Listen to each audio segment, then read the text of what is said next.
There will be some cases where you can find digital products that are selling very well and actually provide you with their sales page and even the emails they use. If you can find such a product, then go for it, especially if they share their conversion rate. This removes variables from your process, allowing you to fine tune your business model all the more quickly. But that said, not all digital products will provide these materials, meaning sometimes you'll still need to create your own sales page and email sequence. Likewise, there will be times when you see ways to improve the sales page you've received. That's where this video comes in, making things sell.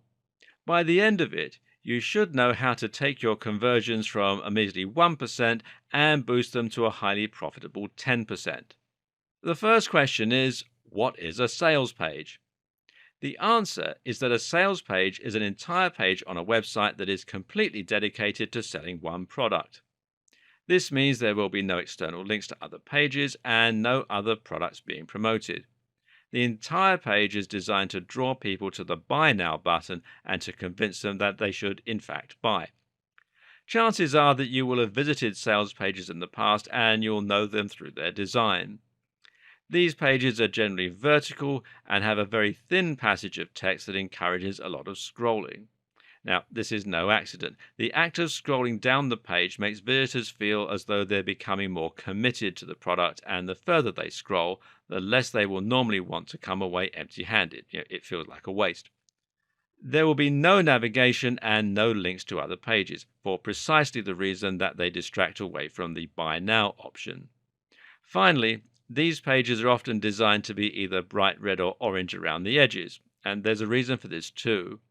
Red and orange are colors that actually cause the heart rate to increase and makes us feel uncomfortable. These colors make us want to act quickly, to leave or to buy, which makes us more impulsive.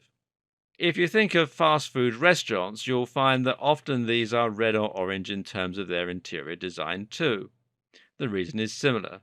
They want to increase turnover and get people out of the store more quickly. That way, they can serve more customers and make more money. Finally, there is one more thing to consider when creating your landing page, and that is trust and barriers to sale. When someone lands on your website and sees that you're selling a product, they will often be very suspicious of you and worried that it's a scam. People still don't like handing over their details online, and so if they think your sales page looks dodgy, they'll often just leave. Your job is to make it as simple for them to buy as possible and to make them trust in the system that you've set up to enable that. This is one of the big advantages to selling products via Amazon Associates. Here, your checkout page is Amazon itself, which makes the buyers much more likely to trust that their details aren't going to get stolen. Likely they already use Amazon, so they might even be able to use the buy with one click option, which you can see here, to save themselves a ton of time and to really encourage those impulsive buying decisions. If you use JVZoo or ClickBank, then the sales page will be built by those sites, and this will likely be a factor to consider when you choose which network to go with. Is their checkout page professional looking? Would you be happy to spend your money through it? But the initial impression you make to visitors will often be down to the landing page itself, so it's worth making sure you put the time and effort in to create something that looks highly professional and trustworthy. One of the easiest and best ways to do this is to use a tool like OptimizePress. OptimizePress is a WordPress theme which you can install with a single click to make your WordPress site into a traditional sales page. When you do this, you'll be using ready-made layouts and images that have been optimized over thousands of sites and that are constantly being refined. Then all you had to do is enter the text, and you can find out more here at optimizepress.com. And as you can see, they have a video on their site that explains how it all works. Remember what we said about not reinventing the wheel. Why make it more difficult for yourself when you already have the means to create something professional and proven? Otherwise, consider using a third-party developer who has a good track record. This is better than attempting to design the sales page yourself and coming up with something that looks less than perfectly professional. Really, though, a convincing sales page is all about your sales script. The text you use to sell your product is going to be the single biggest determining factor when it comes to your conversion rates, and this is something that is highly worth taking the time to learn. There's a lot to this, though, so please bear with me while I explain the ins and outs of good persuasive writing. The first and biggest challenge when it comes to making sales will be to grab the attention of your visitors and to communicate that there's something here worth reading and that they shouldn't navigate away from the site. The unfortunate reality these days is that most people are in a rush all the time, have lots of work to do, and don't have time to read through large amounts of text. That means you can't expect your audience to stick around unless you give them a very good reason. You need to grab them with a hook right away and then reel them in. One of the best ways to do this is to give your sales page a narrative structure. This means that you need to turn your pitch into a story that your audience can relate to. The reason this is so effective is that we always want to know how stories end. Have you ever started watching a trashy program late at night that you don't care about, only to find yourself unable to look away until the very end? In such scenarios, you'll often watch for hours, even though you aren't enjoying it. This is the power of narrative, and it's a very human impulse that you can use to your advantage. Another advantage of using a narrative is that it makes the situation more relatable. By telling people that you used to be in the same position as them, you can get them interested, and at the same time, you'll be much more convincing. This, in fact, is the basic structure of many a successful sales page. Introduce a problem, then offer a solution. If you're selling a book on abs, then the problem is lack of fitness or the inability to lose weight. The solution, of course, is your ebook, and you're going to frame all this in a first person narrative where you discuss how you were once overweight until you found this incredible strategy that they can read about in your ebook. Obesity, tiredness, and sluggishness are one type of problem. This is an emotional and abstract problem that you can make anyone relate to. The other type of problem is something specific and simple. For instance, if you're selling an ebook on stage lighting, as we discussed earlier, then you would look for a very specific and simple problem in this niche. Perhaps people struggle to afford the stage lighting equipment they need. Maybe the lights keep falling over. I'm not an expert in this field, and that's why it's not a niche that I would choose. Remember, we discussed picking a field you're familiar with.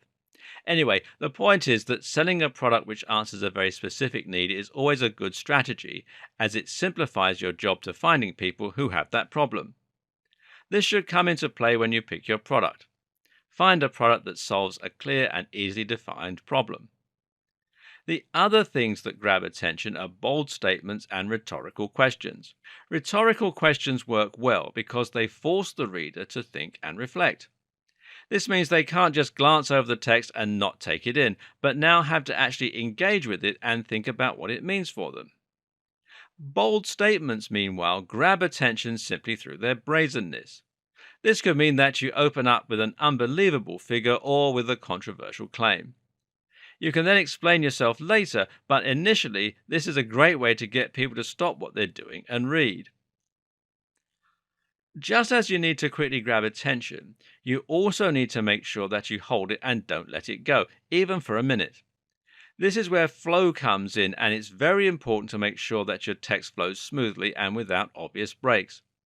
The text should be so compelling that it pulls the reader in from one line to the next without giving them the time to think to leave.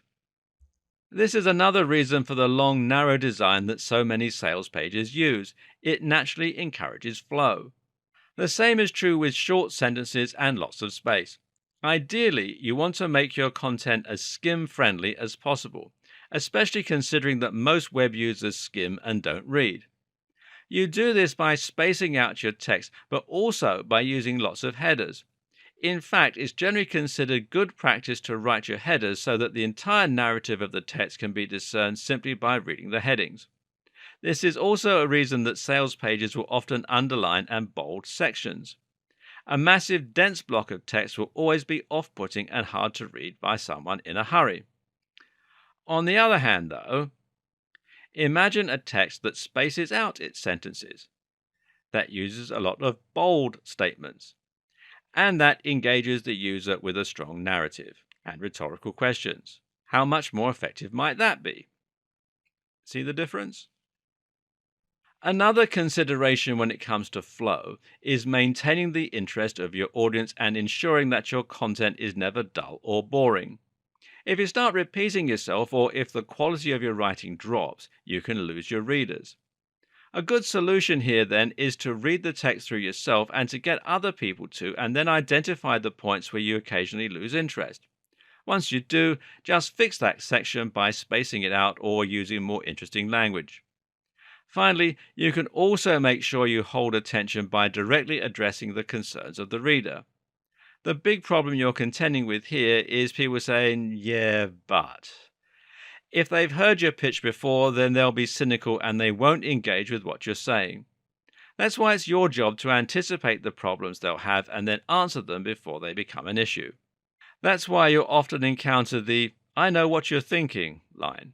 I know what you're thinking. This is just another training program that you'll never complete. You've tried countless just like it, right? What makes this one any different? I had the exact same thought, but see, that's where brutal ab training is so effective, because it works so quickly and because it's such a fun challenge, it's incredibly easy to stick to. Now, that last paragraph would be very effective at convincing people that your product isn't just like every other. But if you want to take it one step further, you can also reference statistics or authority figures. While we all know that statistics are remarkably easy to manipulate, this doesn't prevent them from being very effective tools for persuasion. Follow that last statement up with a statistic, then you make it much more believable and convincing. For instance, because this works so quickly and because it's such a fun challenge, it's incredibly easy to stick to. Maybe that's why the program has a success rate of 95% over 3,000 users. Equally effective would be to quote an authority in your field, as this can similarly lend weight and credence to your statements. Even just quoting a user can be effective, especially as social influence plays such a big role in decision making. If you have quotes from a bunch of people singing the praises of your program, then it not only makes the program sound effective, it also makes it sound like something that's new and exciting that everyone is trying. In turn, that greatly increases the desirability associated with it. Most important of all, though, when it comes to your sales page, is to keep in mind your value proposition. A value proposition is essentially the thing that you're promising to do for your buyer via the product. This is what gives the product its value. This should be at the forefront of your sales pitch because it's what will give the product you're selling its emotional hook. And most things that we buy are based on emotion rather than logic. The old saying goes that you don't sell a hat, you sell a warm head. It's much easier to sell a warm head because a cold head is a problem, and a warm head is something that will make people happier and make people comfier. Likewise, if you're selling an ebook on fitness, then you aren't selling a book. Instead, you're selling fitness, you're selling confidence, and you're selling a better love life. These are all valuable things that having abs provides you with. Selling a book on making money online? Then you're really selling financial freedom and freedom from debt or money problems. This is incredibly important as it ultimately is what's going to get your readers to really want your products rather than just being interested.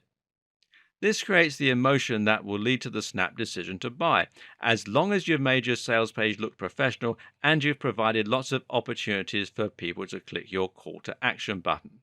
When you get people reading your sales page, you're really trying to stir up a nice little neurochemical cocktail in their brain. You want to get them to focus with your bold statements, your narrative structure, and the problem you've outlined that needs to be solved. You've then focused on the value proposition and you've got them imagining what life would be like with those abs or with all that money. This then creates a real sense of desire and makes the reader feel as though they must have the item you're promoting. Finally, you're going to create anxiety.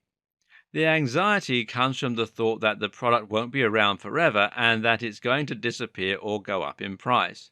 You actually have no control over whether that's true as an affiliate, but that doesn't mean your sales page can't vaguely allude to the idea that the product won't be in stock forever or that the price will likely go up in the near future. This creates urgency, and that in turn prevents the user from wanting to leave the site and think about it.